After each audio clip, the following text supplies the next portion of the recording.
હનુમાનજી મહારાજ કી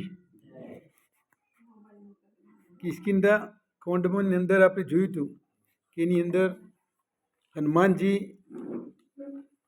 સુગ્રીવ અને રામને મિત્રતા કરાવશે અગ્નિની સાક્ષીએ. ત્યાર પછી વાલીનો વધ કરીને સુગ્રીવને રાજ મળશે. ભગવાન એમને રાજ અપાવીને પછી સુગ્રીવ વાનરોની 10 ટીમો બનાવશે, 10 દિશામાં મોકલીશું. એમાં દક્ષિણની જે ટીમ હોય છે તો એની અંદર સુગ્રીવ, અંગદ, જાંબુવન, હનુમાન એ બધાની ટીમ હોય છે. કારણ કે ભગવાન શબરીના ત્યાં ગયા હતા. એ વખત શબરીને પૂછ્યું હતું ભગવાને, એ ભામિની સીતાજી વિશે કંઈક માહિતી આપો. એટલે કુદરતી સંકેત કર્યો હતો શબરીએ કે પંપા સરોવર તરફ જાઓ, ત્યાં તમારી મિત્રતા સુગ્રીવ સાથે થશે અને સુગ્રીવ તમને બધું માર્ગદર્શન આપશે. એટલે સુગ્રીવ સાથે જોડાણ થઈને આ પ્રમાણે દિશામાં, દક્ષિણ દિશામાં બધા જાય છે વાનરોની ટીમો. એ વખતે બધી ટીમોને મોકલવામાં આવશે વારા પરથી. બધાને રામ વિદાય કરીશું. એ વખત બધાને વારા પરથી કહેવામાં આવે છે. અને ભગવાન છેવટે હનુમાનને કહીશે કે હનુમાનજી તમારે પણ કામ કરવાનું છે. એટલે હનુમાન પાસે બોલાવશે અને હનુમાન પાસે બોલાવીને એવું કહીશે કે હનુમાનજી એટલે તમે આ વિનંતી લેતા જાઓ એકલાને બોલાવીને. એટલે ભગવાનની મુદ્રિકા એમને આપી હોય છે જતી વખત અંગૂઠી. અને પછી હનુમાનજી લઈને જોઈશે. અને એ વખત જાંબુવાનજી બધાને કહીશે કે ભાઈ સમુદ્ર પાર કરવાનો છે. તો સમુદ્ર કોણ પાર કરી શકશે? અમુક વાનર કે હું 1 યોજન કરીશ, બીજો વાનર કે હું 2, 5, 25 યોજન કરું, કોઈ કે હું 50 યોજન કરું. પણ આ તો 100 યોજનથી ઉપર હતું. 1 યોજન એટલે 12 કિલોમીટર, બરાબર. પછી બધા કીધું કે 100% સમુદ્ર પાર ના કરી શકાય. અંગદ કહે છે હું કરી શકું પણ પાછું ના આવી શકું. એટલે જાંબુવંત કીધું તમારે પાછું ના હોય તો ના ચાલે, તમે તો યુવરાજ છો, સુગ્રીવનો યુવરાજ છે. એ કઈ નગરી કિષ્કિંધાનો યુવરાજ છે એટલે એને મોકલાય નહીં, એને તો બધું જવાબદારી લેવાની હોય છે. એટલે પછી હનુમાનને બોલાવશે જાંબુવન અને એને પૂછ્યું કે હનુમાન તમે કેમ બોલતા નહીં? બાજુ હનુમાનજીને શું હોય છે, એમને યાદ કરાવવું પડે છે. તાની એમની શક્તિનો પરિચય થાય છે. કે જાંબુવનજી એમને યાદ કરાવ્યું હનુમાનજી. એટલે હનુમાનજી કે હું જવું તાર. એટલે હનુમાનજી જવા માટે તૈયાર થાય છે. હનુમાનજી જવા માટે તૈયાર થાય છે. એ વખત જે પર્વત હોય છે સુંદર પર્વત હોય છે. એ સુંદર પર્વત ઉપર ભગવાન શ્રી રામનું નામ લઈને જમ્પ મારે છે.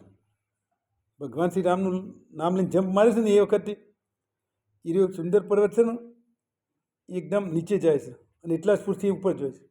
ન્યૂટનની ગતિનો 3જો નિયમ છે આપણે. હા, એટલે આપણે જે ફોર્સ લે ને એના જેટલું પણ વિરુદ્ધ દિશામાં, એના જેટલો વેગ આપણે આલ્યો હોય એટલું પાછળ જાય અને વિરુદ્ધ દિશામાં જાય. એટલે વિરુદ્ધ દિશામાં એટલું એનું કૂદકું ઊંચું જાય છે. પણ એ વખત શું થાય છે કે પર્વત અંદર જમીનમાં જાય છે. જમીનમાં જાય છે એટલે જમીનની અંદર બધા 7 પાતાળ છે. પાતાળ, પછી પેલું એ છે સતલ, વિતલ, તલાતલ, રસાતલ ને એવા 7 તલ છે. એમાં પાતાળ છેલ્લા ઉપર જાય છે એટલે અસર થાય છે. હવે તેઓ અસર થાય છે ને એટલે બધા દેવો અંદર પાતાળમાં હોય છે. એ વખત દેવો, કારણ કે રાવણનું રાજ ચાલતું હોય છે. રાવણના તો બધી જ સિદ્ધિઓવાળા છે ને, જે આ સિદ્ધિઓ એ બધી એમના પાણી પર બધી 2 દિવસ બધો કામ કરે. રાવણ કે પણ બધાને ટોપો કરવો પડે. અને દેવો પણ એમના ત્યાં દરબારમાં જોઈએ તો ઊંધો મસ્તક રાખીને ઉભા બધા, કોઈ હમું બોલી ના ને કોઈ બોલે ને તો એનું અપમાન કરે રાવણ. એ વખત તો અસર કયો થાય? સીધી પાતાળમાં. હનુમાનજી કૂદકો મારે છે ને જે વખત લંકામાં જવાય એટલે એની અસર પાતાળમાં થાય. પાતાળમાં બધું હલી જાય છે. એટલે દેવોને એમ થાય ખરું શું થયું, રાવણ પાછો એ પાતાળમાં જ નહીં આવતો કેમ? રાવણ પાતાળમાં જ નહીં આવતો એટલે એક દેવને ઉપર મોકલે ત્યાં તપાસ કરી આવો આ શું થયું એમ કહો. તપાસ કરવા એક દેવ આવે છે. તો દેવ જોયું તો આ તો હનુમાનને કૂદકો માર્યો ને એટલે અસર થઈ છે, રાવણ આવતો નહીં એટલે વધુ નહીં. પણ એ લોકો એમ થાય રાવણ લંકામાં જોઈએ છે. રાવણ લંકામાં જોઈએ છે તો રાવણમાં બળ બુદ્ધિ છે એની તપાસ કરવા માટે દેવોએ એક સુરસા નામની રાક્ષસી મોકલી. દેવોએ મોકલી છે. આ સુરસા નામની રાક્ષસી. તો એ રાક્ષસી આવે છે હનુમાનજીના આગળ અને એના આગળ મુખ પહોળું કરે છે. 1 યોજનનું કરે છે. 1 યોજન એટલે 12 કિલોમીટર. પછી હનુમાનજી ડબલ થઈ જાય છે. 2 યોજન જેટલું શરીર બનાવી દે છે. એ 4 કરે છે એટલે હનુમાનજી 8 કરે છે. એ 25 કરે તો હનુમાનજી 50 કરે, ડબલ. હવે એને 100 યોજનનું મુખ શરીર બનાવી દીધું અને મુખ પછી પહોળું કરીને તો 100 યોજનનું કર્યું. તો 100 યોજનનું મુખ એટલે 1200 કિલોમીટર થાય. 1200 કિલોમીટરનું કર્યું એટલે હનુમાનજી વિચાર કર્યો કે હું પછી ડબલ કરી દઉં તો એ વાત ડબલ કરી જાય, એના કરતાં હું અતિ સૂક્ષ્મ રૂપ લઈ લઉં. એટલે હનુમાનજીને અતિ સૂક્ષ્મ રૂપ લઈ લીધું, નાનું અતિ સૂક્ષ્મ રૂપ, અને એના પેટમાં પહેરી ગયા. એના પેટમાં પહેરીને બધા ફરી વળ્યા આખા પેટમાં. પેટમાં ફરીને બહાર નીકળતા એ દબાવવાનું ચાલુ કર્યું, પણ 1200 કિલોમીટરનું પહોળું કરેલું મુખ એકદમ તો ના થાય ને. વિમાનની ગતિ થાય તો વાર તો લાગે, અડધો કલાક તો થાય. એટલામાં હનુમાનજી પાછળ નીકળી ગયા, મુખમાંથી પાછા નીકળી ગયા હનુમાનજી. તો પાછા નીકળી કે સર હું તમારો માતાજી, હું તમારો પુત્ર કહેવું. એટલે પેલી રાક્ષસી કહે સુરસા કઈ રીતે કે હું તમારા પેટમાંથી આવ્યો, તમે પેટમાંથી આવ્યો તમારો પુત્ર થઈ ગયો. પછી હવે તમારો પુત્ર થયો ને તો તમારે ખાવો તો મને ખાઈ લો. એટલે સુરસા કહે છે મારે તને ખાવું નહીં, તમે પુત્ર થઈ ગયા. મને તો દેવોએ મોકલી હતી તમારે બળ અને બુદ્ધિનું માપવા માટે, તો બે વસ્તુ હું તમારી માપી લીધી. તમારી બળ પણ પુષ્કળ, તમે મારે ડબલ થઈ ગયા. એટલે બળવાન છો એ નક્કી થઈ ગયું, અને તમારી બુદ્ધિએ માપી લીધી. તમે નાનાથી મારામાં પહેરીને પાછા આવી ગયા, એટલે બળ બુદ્ધિ બે તમારા ચોક્કસ થઈ ગયો. એટલે પછી એને કંઈક દેવોએ મને પરીક્ષા કરવા મોકલી, તમે પાસ થઈ ગયા. તમે જો તમારું આગળ કામ સફળ થશે. એટલે હનુમાનજી આગળ જોઈશે. હનુમાનજી આગળ જોઈએ છે, સમુદ્રની અંદર એક મેનાક પર્વત હોય છે, અંદર ડૂબેલો. આ મેનાક પર્વતની એમ થયું ભગવાનનું કામ કરવા માટે હનુમાનજી જોઈએ છે, તો ભગવાનનું કામ કરવા માટે કોઈ જતો હોય ને તો આપણે મદદ કરવી પડે. પહેલાં આપણા ગામડામાં એવી કહેવત હતી કે ગામડામાં સંઘ જતો ને જ્યાં 4 ધામ તો 5-10 માણસો જતા, બહુ ન જ જતા. અત્યારે બધા ઘર દીઠ જોઈએ છે. તો એ લોકો કોઈ 5 રૂપિયા લે, કોઈ 10 રૂપિયા લે, એટલે મારે મૂકજો ભગવાન, એવું કરતા. પહેલાં કોઈ પૈસાવાળો હોય તો 10 રૂપિયા લે, પણ કોઈ ગરીબ હોય તો 50 પૈસા હાલતું. પૈસાવાળાને 10 રૂપિયા કરતો ગરીબના 50 પૈસા આગળ જોઈએ, કારણ કે રોજના 50 પૈસા કમાતો એ પૂરેપૂરા હાલી દેશે, અને પૈસાવાળો તો 20માંથી 10 હાલે છે, એટલે એનું પુણ્ય વધારે થાય. તો મેનાક પર્વત છે ને એ ઉપર આવ્યો, ઉપર આવીને કે હનુમાનજી તમે મારા ઉપર થોડું વિશ્રામ કરી લો, એમ કે તમે આ તો લોબુ છે, સમુદ્ર આખું રંગ બહુ લોબુ છે, એટલે તમને થાક લાગશે, તો વિશ્રામ કરો. એટલે હનુમાનજી એમ કહેશે કે મારે તો રામના કામમાં જ નીકળ્યો છે, વિશ્રામ વચ્ચે કરાય નહીં. કે હું તમે મને ઓળખ્યો? એ મેનાક પર્વત કહે ના, કે હું તમારા પિતા વાયુદેવનો મિત્ર છું. તો હનુમાનજી પગે લાગ્યા, મારા પિતાના મિત્ર તમે મારા કાકા થયા, તો કાકા તો પિતા સમાન કહેવાય. તો પછી કે તમે કહો છો એ બરાબર છે, તમારી આજ્ઞા વાત સાચી છે, હું તમારે પ્રણામ કરું છું, પણ મારા રામના કામે જવાનું એટલે હું વિશ્રામ કરી શકું નહીં. એટલે પછી વિશ્રામ કરતા નહીં, પછી પ્રણામ કરીને આગળ જોઈશ. આગળ જોઈએ છે ને એ વખત હનુમાનજી એટલે રાવણે સમુદ્રની અંદર લંકાનો જે દરવાજો આવે ને મેઇન, એના પહેલો સમુદ્રમાં એક રાક્ષસી મૂકેલી હોય છે, એનું નામ સિંહિકા હોય છે. એ સિંહિકા રાક્ષસી છે ને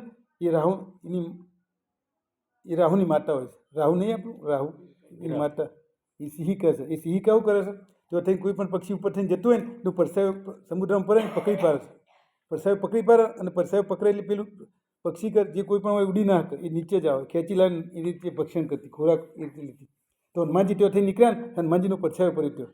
હનુમાનજીનો પડછાયો પડ્યો એટલે એને પકડી લીધો પડછાયો, સિંહિકાને પડછાયો પકડી. હનુમાનજીની ગતિ જે અતિ ઓછી થઈ ગઈ.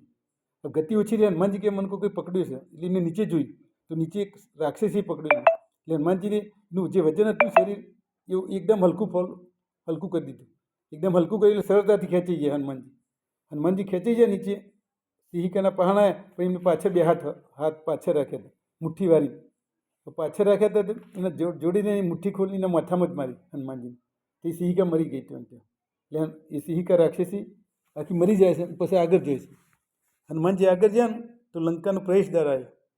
પ્રવેશદ્વાર આવ્યો તો પણ ત્યાં દિવસ હતો, એટલે દિવસ એટલે જ્યાં નહીં અંદર, પણ એક પર્વત ઉપર બેસી રહ્યા ત્યાં. રાત પડે ને હોત ના થાય એટલે હું જઉં, એટલે કોઈ ભારો નહીં, કોઈ દેખે નહીં. તો રાત્રે ગયા રહે, અંદર પ્રવેશ કરતા હતા ત્યાં, પણ પ્રવેશ કરતી વખતે મેં રૂપ નાનું કરી દીધું. એને રૂપ કેવું કર્યું? બિલાડીના બચ્ચા જેવું કર્યું, પણ વાનરનું રૂપ વાનરનું, પણ બિલાડીના બચ્ચા જેવું રૂપ કરી અંદર પ્રવેશ્યા જ્યાં લંકાના મેઇન પ્રવેશદ્વારમાં. તો એ વખત ત્યાં રાવણે એક લંકિની નામની રાક્ષસી મૂકેલી હોય છે. એ બધાને ચોકી કરે, કોઈ ચોર ના પહેરી જાય ચોકી કરતી લંકિની. તો લંકિની ભારી જઈ કે કયો જાય છે આ બચ્ચું, કયો જાય છે એમ કરતું. બચ્ચું એટલે વાનરનું જ હતું, આ નાનું વાનરનું બચ્ચું કયો જાય છે કે અહીંયા મનાઈ છે એમ કહે, રાવણની ના પાડી છે ને એ કયો જાય છે. એટલે હનુમાનજી કહેશે હું તો કામમાં આવ્યો છું એમ કહે. તો એના વચ્ચે બેના માથાકૂટ થાય છે કંઈ. એટલે એને પણ મારી નાખે હનુમાનજી. પણ મારે છે ને મારી નહીં નાખતા, મારું છે મુક્કો મારે છે, એટલે બેભાન જેવી થઈ જાય. એટલે એને યાદ આવે છે બધું.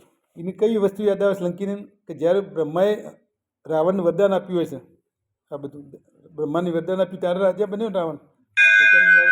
એ વખત એ વખત પાસે હતી લંકીની, અને લંકીને કહ્યું હતું માએ કે તારે અહીંયો લંકાના પ્રવેશદ્વારમાં કોઈ એક વાનર આવશે ને તને મારશે ને એ ભગવાનનો માણસ હશે, બરાબર, તો તારો ઉદ્ધાર થઈ જશે. તો યાદ આવી ગયું કે હા મને આ વાનર છે. એટલે પછી પૂછ્યું તો અમે કોણ છો? તો કે હું હનુમાન છું, કે તો અહીં આવ્યું ભગવાનનો દૂત છું અને કામ માટે આવ્યું છું. તો પછી એને બળભાગી છું, એમ પોતાની જાતને પેલી બળભાગી કહી. તો હનુમાનજી કે અત્યાર સુધી જે હું મારું છું એ તો મને ગારો દેશે, તું તો મને ઉપર પગે લાગે પ્રણામ કરશે, બળભાગી કહીશ. તો કહે છે આ પહેલી વ્યક્તિ મને આવી મળી. હનુમાનજી કહે છે કે મને બળભાગી એ મારી છે તો એમ કહે છે કે સારું કર્યું તમે. તો પછી એને બધી વાત કરી કે મને આવું વધો નહીં છે. તો પછી એમ કહી જાઓ તમે વધો નહીં, અંદર લંકામાં જો બિંદાસ, તમે કોઈ રોકશે ટૂંકશે નહીં, કારણ કે તમારી તાકાત જોરદાર છે. અમે માપી લીધી અને મને ખબર પડી જાય, મને ભગવાને કહ્યું હતું કે આવો માણસ આવશે ને લંકામાં બધું કરી દે અને સીતાની શોધ કરી દે અને પાછો જઈને સમાચાર આપશે. તો હનુમાનજી સીધા લંકામાં પ્રવેશ્યા. તો લંકામાં પ્રવેશીને બધું તપાસ કરે છે. તો રાવણનું ઘર જોયું, તો રાવણના ઘરમાં રાવણ મદિરા પીને પડ્યું હતું. પછી બીજી જગ્યાએ જોયું, બધા ઘર તપાસતા ગયા. તો એક ઘર આગળથી નીકળ્યા નહીં રહે, રાત્રે આખી રાત વીતી ગઈ, સવાર પડવાની તૈયારી જ હતી. તો એક ઘર આગળથી નીકળ્યા, તો ઘર આગળ ધજા તો હતી પણ એક બીજી વસ્તુ હતી. એ જે છે ને તુલસીનો એક ક્યારો હતો, કોઈના ઘેર નહોતો, લીલો હતો પાછો ક્યારો, લીલો છોડ તુલસીનો. અને એમની દિવાલ ઉપર રામનો આયુષ્ય ચિતરેલો હતો. રામનો આયુષ્ય બે છે, ધનુષ અને બાણ. ધનુષ બાણ તો કહેવાય નહીં, એના ઘેર જ હતો, બરાબર. એટલે હનુમાનજીને તે આગળ ઊભા રહીને રામ રામ બોલ્યા. રામ રામ બોલ્યા ને એટલે અંદરથી અવાજ આવ્યો રામ રામ. એ તો ઉઠી, આ રામ રામ બોલ્યા તો અંદર વિભીષણ ઉઠી ગયા અંદર. અને વિભીષણ જાગીને એ અંદરથી રામ રામ બોલ્યા. દરવાજો ખોલ્યો, દરવાજો ખોલ્યો એટલે અંદર અરે એનો આવકાર આપ્યો અને બેના વચ્ચે વાતચીત થઈ. એટલે પેલા અને એ વખત શું કર્યું, હનુમાનજી એક કામ કર્યું. એ વખત વાનરનું રૂપ હતું ને, તો બ્રાહ્મણનું રૂપ લઈને અંદર પહેર્યા. એટલે પહેલાં તો બ્રાહ્મણ જ દેખાય અને રામ રામ બોલતા હતા. એટલે વિભીષણ એમ કહ્યું કે તમે રામ રામ બોલો છો, કોઈ વાગ્યું નહીં? એટલે કે છે એવું બોલો છો કે અહીંયા લંકામાં રામ રામ કોઈ બોલી જ નાખે ને કંઈ મરી જાય અને હાથ પગ તૂટી જ જાય, નિશાચરો રાક્ષસો મારી જ નાખે, રામ નામ બોલવાની તો મને નહીં છે. એટલે કે એવું નહીં, મને કોઈ માર્યું નહીં, આવું કહ્યું. અને પછી એમને વાત કરી કે મારે અશોક વાટિકામાં જવું, રસ્તો બતાવે. એટલે કે આ બાજુ છે અશોક વાટિકા, તો જો હનુમાનજી અશોક વાટિકામાં જોઈશે. અશોક વાટિકામાં જોઈ છે ને, અને તો એ ઉપર ઝાડ ઉપર જ બેસી જોઈશે વાનરનું નાનું રૂપ લઈને. એ વખત રાવણ એની સેના લઈને બધા મંદોરથી બધો આવશે સીતાને મનાવવા. સીતા માનતો નહીં, પણ તલવાર લઈને રાવણ બીવરાવશે સીતાને કે માની જાઓ. અને સીતા તમારા હામું એક વાર મુખ કરીને જુઓ, કારણ કે રાવણને બ્રહ્માજી વરદાન આપ્યું, જો તારા હામું સીતા જોયે ને તો બરીને રાખ થઈ જાય. પણ સીતાજી અગ્નિમાં એનું પોતાનું રૂપ નાખીને ડુપ્લિકેટ સીતા આવ્યો હતો. અહીંયા ઓરિજિનલ તો એને અગ્નિમાં સમર્પિત થઈને આવ્યો હતો, બરાબર. એટલે સીતાએ એક તણખલું લીધું આમ જમીન ઉપર, તણખલું લઈને રાવણને ગારો દીધી કે તને શરમ આવે છે આવું બોલતા, તું મને ચોરી ચૂપીથી લઈ ગયો, રામ હોત રામની હાજરીમાં લઈ ગયો તો તું ખરો કહેવાય. અને ગારો દીધી. પછી રાવણે મુદત આપી, 1 મહિના સુધી તું માની જા, નહીં કરતા 1 મહિના પછી કાપી નાખીશ. રાવણ પાછો જતો રહે. એ વખત હનુમાનજી ઉપર બધી હોભરી રહ્યા છે વાત, હનુમાનજી ઉપર સાંભળી રહ્યા, પણ હનુમાનજી કશું બોલતા નહીં, કારણ કે એ વખત બોલવા નહોતું, એમને કામો મોકલ્યા હતા. રામે અને જાંબુને એમ કહ્યું તમારે સીતાની શોધ કરીને જ પાછા આપવાનું, બીજું કંઈ કરવાનું નથી. નકર રાવણ તો એમ કહી, હનુમાન તો એમ કે હું તો સીતાનું મારા ખભા પર બેસીને લાવું, રાવણને મારીને આવું, સેનાને મારીને આવું, એવું તાકાત હતી એમના. પણ એમને જે કોમ આપ્યું હતું એ જ કરવાનું હતું. હવે એમને કોમ કયું આપ્યું હતું ખબર? સીતાની તપાસ કરીને જ પાછું આવવાનું હતું. રામને જાતે સીતાને લેવા જવાનો હતો. પણ રાવણ જ્યાં પછી હનુમાનજી વિચાર કર્યો હું કામમાં આવ્યો છું, મારે કામ કરવું પડશે. એટલે મુદ્રિકા એમને નીચે નાખી, નીચે. એટલે સીતાએ જોઈ મુદ્રિકા, મુદ્રિકા જોઈ એટલે એમ થયું આ તો મુદ્રિકા રામની જ છે. એ ઓળખી જાઓ ક્યાંથી આવી. તો પછી હનુમાનજી નીચે આવ્યા. હનુમાન નીચે આવ્યા અને બોલ્યા કે તું માત છું. એ કે કોણ ભાઈએ નાખી? એ ભાઈ બોલ્યા ને સીતાએ, એટલે કે હું ભાઈ નથી, હું તો તમારો દીકરો છું, તમે માતા સમાન, તું જાનકી મમ માત સમાન. એટલે કે કઈ રીતે માતા તમે? એવું કહ્યું હું રામનું દૂત છું, રામ મારા પિતા છે, ભગવાન છે, તો તમે માતા છો ને, જાનકી મૈયા થયો. એટલે એમને મુખ ફેરવી નાખ્યું હોય છે, આવું બોલ્યું ને માતા, એટલે એમને મુખ ફેરવી નાખ્યું. એટલે કેમ મુખ ફેરવ્યું? એટલે હનુમાનજી કે મને કારણ તમે કેમ મુખ ફેરવ્યું? હું તમારો દીકરો થઈને તમને ના છોડાઈ શક્યો, તમને અહીંથી નકર છોડાવીને તમારે અહીંયા આવવું પડ્યું, કે મારા દીકરા તરીકે તમને અહીંયા રાવણની જોડે રવાના દેવાય. એટલે હું તમે મુખ ફેરવ્યું, બરાબર ફેરવ્યું છે. હું તમારું કામ નથી કર્યું એટલે મુખ ફેરવ્યું. પણ રાવણે આખી વાત કરી ત્યાંથી, રામને મને મોકલ્યું છે ના કામ આવ્યું, આખી વાત ત્યાં સુધી કરી. અહીંયા આવે ત્યાં સુધી વાત આખી ગઈ. સીતાજી હોભરી રહ્યો. અને સીતાજી કે તમે સારું કહેવાય, હું તમને આશીર્વાદ આપું છું. સીતા તો જગતજનની હતો આમ તો, એટલે સીતાને એવા આશીર્વાદ આપ્યા કે તમે તમારું કામ કરશો, બલ બુદ્ધિવાળા થઈ ગયું. તમારા બળ બુદ્ધિ વધશે એમ કહે એવું કહ્યું.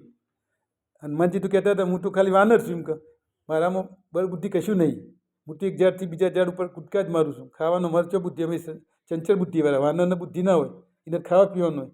છતાં સીતાએ આશીર્વાદ આપેલી એમ કે મારા બુદ્ધિને બળ બુદ્ધિ આવી ગયું છે, તમે આપે એટલે આશીર્વાદ. એટલે તમે કહો એ મારું કોમ થશે બરાબર. અને કે મને ભૂખ લાગી છે, શું કરું હું? એટલે સીતા માતા ક્યાં અશોક વાટિકા વૃક્ષો સીના પર ફર છે એ ખાઓ તમે બરાબર. ફર ખાવું પણ બધા કેવાય ચોકિયાતો છે, બધા મારસી તમે હોય તો બધા પહેરેદાર હોય છે. એટલે તમે મને આશીર્વાદ આપ્યા, શક્તિશાળી થઈ ગયો હું બળ બુદ્ધિવાળો, એટલે હું હંફાઈ દઈશ એમને, વધુ આવશે નહીં. પછી સીતાજી એમનું નાનું રૂપ જોઈને એમ કહ્યું હતું તમારા બધા વાનરો આવરા જ છે એમ કે બધા. એ વખત હનુમાનજી કહ્યું ના આવા વાનર નહીં, હું તો આ તો નાનો થઈને આવ્યો છું. એટલે હનુમાને પોતાનું અસર રૂપ બનાવ્યું, મોટા થઈ ગયા, ભૂધરા રૂપ. ભૂધરા એટલે જમીનથી તે છેક ઉપર સુધી ના થઈ જાય. એટલે સીતા કે આવરા મોટા? કે હા. પછી નાના થઈ ગયા. એટલે સીતાને ખબર પડી જાય આ તો બહુ તાકાતવાળા મોજ, બધા વાનરો આવા નહીં. અમારે કેવું અહીંયા તો બધા રાક્ષસો મોટા મોટા છે, તમે એના છો. એટલે મેં અસલ રૂપ બતાવ્યું. એટલે સીતાને ખબર પડી જાય આ તાકાતવાળા છે. ત્યાર પછી આ બધી આગળ વાત ચાલે છે. અને એ પ્રમાણે હનુમાનજી આખું બગીચો પેલું કરી નાખ્યો. તે બધા પહેરેદારો મારવા આવ્યા. તે પહેરેદારોનો કચરઘાણ કરી નાખ્યો. તે પહેરેદારોમાં 3-4 રહી ગયા હતા ને, એ રાવણ કહેવા ગયા કંઈક વાદરો આવ્યો છે ને, એ વાદરો આ બધું તોડી નાખે. એટલે રાવણને પછી અક્ષય કુમારને મોકલ્યા. અક્ષય કુમાર આવ્યા ને, એ ભટ્ટોની સેના લઈને આવ્યા. એઓને બધું નોમ હોય છે, પહેરેદાર પછી ભટ્ટની સેના આવે. તો ભટ્ટની સેના લઈને આવ્યા ને, તો હનુમાનને એક મોટું વૃક્ષ ઉખાડીને નાખ્યું ના ઉપર. તે અક્ષય કુમાર મરી ગયા. અક્ષય કુમાર મરી ગયા ને, તે બીજા 4 બચ્યા એ પાછા જઈને કહ્યા કે અક્ષય કુમાર તો મરી ગયા, કે હનુમાનને એને મારી નાખ્યા. તે પછી એમને મેઘનાથને મોકલ્યા. મેઘનાથને મોકલ્યા વખત મહાભટ્ટને મોકલ્યા. એમની સેનાનો મહાભટ્ટ. પછી આગળ જે વધારે તાકાતવાળા મહાભટ્ટ કહેવાય સેનામાં. તે બધા લઈને નીકળ્યા અને વાત કરી. તો જે મેઘનાથ જાય છે ને, એને ખબર પડી જાય કે હું અને કઈ રીતે મારે અક્ષય કુમાર તો વૃક્ષ નાખે છે, હનુમાન તો વૃક્ષ નાખીને મારી નાખે છે. એટલે રથ લઈને ગયા મેઘનાથ. તો રથ લઈને ગયા ને, તો હનુમાનની પછી વૃક્ષે જ એના ઉપર નાખ્યું. એટલે તો એ તરત ઉતરી ગયા અને આકાશમાં જતા રહ્યા. મેઘનાથ આકાશમાં જતા રહ્યા, કારણ કે માયાવી હોય એટલે આકાશમાં દેખાય જ નહીં. તો માયા બદલી નાખી. તો રથ બધ તૂટી ગયો, પણ એ તો બચી ગયા. હવે બચી ગયા, પણ એના હંગાથી જે બધા મહાભટ્ટો આવ્યા હતા ને, એના હનુમાનને શું કરીને હનુમાન ઉપર જે ઓદરા ઉપર તો બાલ હોય છે બધા નાના નાના, એટલે હનુમાનને બધા બાલ છે ને એ બધા આમ ઊભા કરી દીધા. ઠંડી ચરણ બાલ ઊભા થઈ જાય એમ ઊભા, પણ કેવા હોય આકારના કરી દીધા બધા. હોયા જો ને કોથળા સિલવાના હોય ને એવા થઈ ગયા બધા. તે બધી સેનાને બધા પકડી મારવા માંડે પસાર શરીર ઉપર. એટલે બધાને રસીઓ લાગી જાય, ઇન્જેક્શનો લાગવા માંડે. આ બધા કોરોના બૂસ્ટર ડોઝ લેવા થઈ ગયા બધા નાખી સેના. પણ એમાં 4-5 જણા બચી ગયા. 4-5 જણા બચી જાય ને, એ રે કે હા અમે તો મરી ગયા. પેલો મારવા માંડે એટલે બચી જાય કે ઓય આવો તમે જતા રહે મને મૂકીને એમ કહે મેઘનાથ. એટલે મેઘનાથ ઉપરથી નેચો આવ્યો, તાનો આવે નેચેથી. મેઘનાથ જતા રહે તો નેચાયા. નેચાઈને હનુમાન હાથે લડવા માંડે. હવે હનુમાન હાથે લડવા માંડે, પણ રાવણને કહીને મોકલી દીધું મને માર્યા વગર લાવવાનું, તમારે મારવાનું નહીં હોવાનું. તમે મારવા જાવ તો મન મારી નાખશે, એટલે બોધીને લાવવાનું. હનુમાન બોધીને લાવવાનું કહી દઉં. એટલે એનો શું કર્યું, અમને શસ્ત્ર માર્યો. હવે શસ્ત્ર મારીને તે બેભાન થઈ ગયા. હનુમાનજી બેભાન થઈ ગયા. તો બેભાન થઈ ગયા ને જે વખત, એ વખત ફરીથી પાછા હનુમાને એને ઝાડ મારી. એટલે પેલા બેભાન થઈ ગયા. મેઘનાથ બેભાન થઈ ગયા. એટલે મેઘનાથે એમ કરી કોણ બોધવાનું છે ને, તો હું બ્રહ્માસ્ત્ર મારું. તો બ્રહ્માસ્ત્ર મારી પાછું. તો બ્રહ્માસ્ત્ર મારી તો હનુમાનજીને એક વરદાન હોય છે કે કોઈ પણ દેવનું અસ્ત્ર શસ્ત્ર એમને કોઈ અસર કરી શકે નહીં. તો બ્રહ્માસ્ત્રને તો અસર થાય નહીં. હવે ઓન પકડાઈને જવાનું હતું કે, તો એ જાતે બ્રહ્માસ્ત્ર આવતા પેલો વાગ્યું છે, પેલા બેભાન થઈ ગયા હનુમાનજી. એ પેલાને મને વાગ્યું, પણ વાસ્તવમાં બ્રહ્માસ્ત્ર આવ્યું અડીએ ને તું બેભાન થઈ ગયા. એટલે બધા બોધી દીધા. એવા પેલા સેવકોએ બોધી દીધા. હનુમાનજીને બોધીને બધા લઈને ઉપડ્યા રાવણની સભામાં. રાવણની સભામાં બોધીને ઉપડ્યા ને, અને રસ્તામાં જતા હતા હનુમાનજીની ઓખું ખુલીને આમ જોયું તો પેલા કે અમે નહોતા, અમે જોડે થયા. તો મને મેઘનાથે કહ્યું એટલે અમે ઉપાડીશ ને કે અમે નહોતા ઉપાડવાનું, કારણ કે એમાં બધાને ખબર હતી માર્યા હતા એવા. એટલે તો મારસી શોખ તે એમ કહ્યું અમે જોડે થયા. તો એ કહેવાથી તમે ઉપાડ્યા છે. તે ઉપાડીને ઘેર લઈ ગયા. ત્યાં રાવણની સભામાં લઈ ગયા. તે રાવણ બધા પ્રશ્નો કર્યા, કેમ આવ્યો છું, કોણ છે તું, વાનર છે ને, આવું કેમ કરીશ, એવું બધું પૂછ્યું. એટલે એને કહ્યું કે હું રામનો દૂત છું. કે રામનો દૂત છું અને હું તમને ઓળખું છું. તમને તો વાલીએ 6 મહિના સુધી બગલમાં રાખ્યા તે છો, અને સહસ્ત્રાર્જુન નામના એક રાજાએ પણ અમને તમે છો. રાવણ કે બંધ કરતા બકવાસ. પછી એમ કહ્યું બકવાસ બંધ કર્યો કે બધું પુલ જોણી જાય ને બધા બીજા બધા એટલે પછી બધી વાર્તાલાપ ચાલી બેના વચ્ચે. એમાં પછી એવી વાત આવી બેના વચ્ચે. કઈ વાત આવી ખબર? અસવાની વાત નહીં, બેના તાકાતનો પરિચય થાય છે.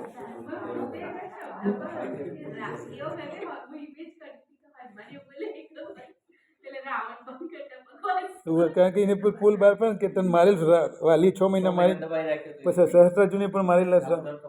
એટલે બંધ કર. પછી આગળ છે ને હનુમાને એમ કહ્યું, પછી હનુમાન તો બંધાઈ જાય એટલે બંધનમાં આવી જાય.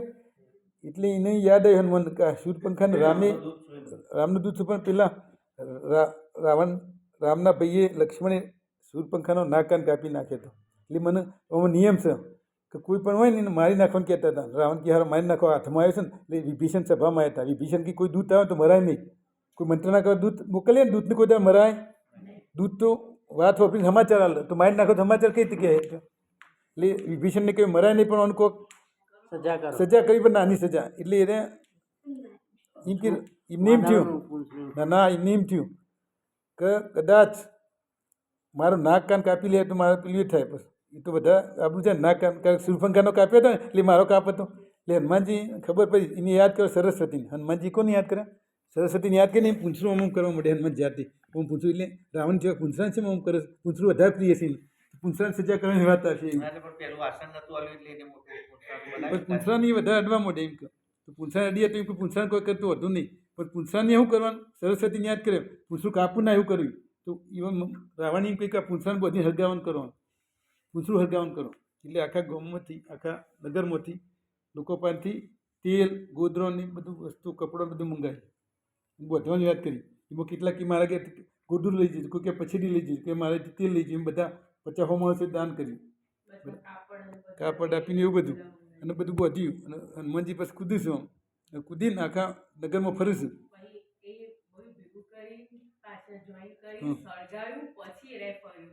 હા ફરે છે ને. એના પહેલાં એક વાત, બે વાક્યો કહી દઉં. જે અશોક વાટિકાની અંદર છે ને, જે રાવણ જ્યાં પછી રાવણ બધા રાક્ષસોને કહી જવાનું કડક પહેરો ભરો મારો, કોઈ આગપાસ કરે તો મારવાની એવું કહી. પણ એક રાક્ષસી ત્રિજટા નામની રાક્ષસી સપનું આવ્યું હતું. આગલા તર ત્રિજટા નામની રાક્ષસી સપનું આવ્યું હતું કે મને એવું સપનું આવ્યું છે. બધી રાક્ષસીઓની હેડ હતી ને, જે રાક્ષસીઓની હેડ ત્રિજટા એને કહી દીધું બધા. મને રાતે સપનું આવ્યું કે મો રાવણના 20 હાથ તૂટી ગયા, રાવણનું માથું કાપી નાખ્યું, આખી સેનાનો નાશ કરી નાખ્યો, અને હનુમાનજી બધાને મારી નાખ્યા, અને રામ આવ્યા છે બધાને જીતી ગયા, અને વિભીષણ રાજા બનાવી દીધા. એવું સપનું આવ્યું છે. એટલે તમે કોઈ સીતાને કશું હેરાન કરતા નહીં, સેવા કરો સીતાની, એવું કહી દીધું. મેન જે હતી લીડર એને બધો તે બધી સીતાને કોઈ હેરાન કરતો નહીં. પછી મોરી હેરાન કરતો, પણ આને કહ્યું એટલે બધા સેવા પૂજા કરવા માંડ્યો. આ તો જગતજનની છે, આ તો રામની સીતા જેવી તેવી નહીં. તો પછી સેવા કરવા માંડ્યા. અને એ સપનું હતું ને, એટલે પછી આ બાજુ બધા વાનર હનુમાનજી બધા આખા બધા ઘરો પર ફર્યા. પણ જેને આલ્યું હતું ને એના ઘરો પર પહેલાં ફર્યા. એને ખબર હતી જેને આલ્યું એના ઘર હરગાઈ કૂટ્યો. અને વિભીષણને તો વિભીષણના ઘર ઉપર ના જાય. અને જેને આલ્યું એના બધો ઘર હરગવા મળ્યો. અને હરગાયા પછી બધા હાહાકાર થઈ ગયો આખા લંકામાં. અને પછી પૂંછડું બુઝાવવા માટે જ્યાં સમુદ્રમાં બુઝાવીને પાછા અશોક વાટિકામાં આવ્યા. અશોક વાટિકામાં આવ્યા પછી વાત કરી સીતાને, હું જઉં છું. આમ તો રાવણને મારો તમને લઈ જાત, પણ મને કામ ફક્ત આટલું જ આપ્યું છે, એટલે હું જઉં છું. પણ એ વખતે ચૂડામણી આપી સીતાએ. એમની ચૂડામણી આમને આપી. પછી સીધા રામનું મળ્યું છે. અને રામનું મળીને વાત કરી એટલે રામ ખુશ થઈ જાય. એટલા બધા ભેટી પડ્યા. રામ જે વખત લક્ષ્મણનું પેલી કરી લક્ષ્મણ બનાવી પંચવટીમાં, એ વખત ભેટી પડ્યા તેમને બનાવી. અને મને ભેટી પડ્યા કે મારું કામ કરીને આવી ગયા તમે, એમ સમાચાર લઈને આવી ગયા. અને પછી બધી યુદ્ધ કરવા જોઈશે. તો આ બધી વાતો રામની છે. અને રામની વાતો કોને વધારે કરી? હનુમાને. એટલે હનુમાન ચાલીસા, આજે હનુમાન ચાલીસા બધા કરીશું શનિવાર. અને હનુમાનની આપણે વાતો કરી તો હનુમાન આજે આપણને મદદ કરે. હનુમાનને યાદ કરવા પર હનુમાન જે જીવતા જાગતા છે અત્યારે બધા હનુમાન ઘણા જે 7 છે ને, એમાં હનુમાન પણ ચિરંજીવી ગણાય છે. તો બોલો શ્રી હનુમાન દાદા કી જય.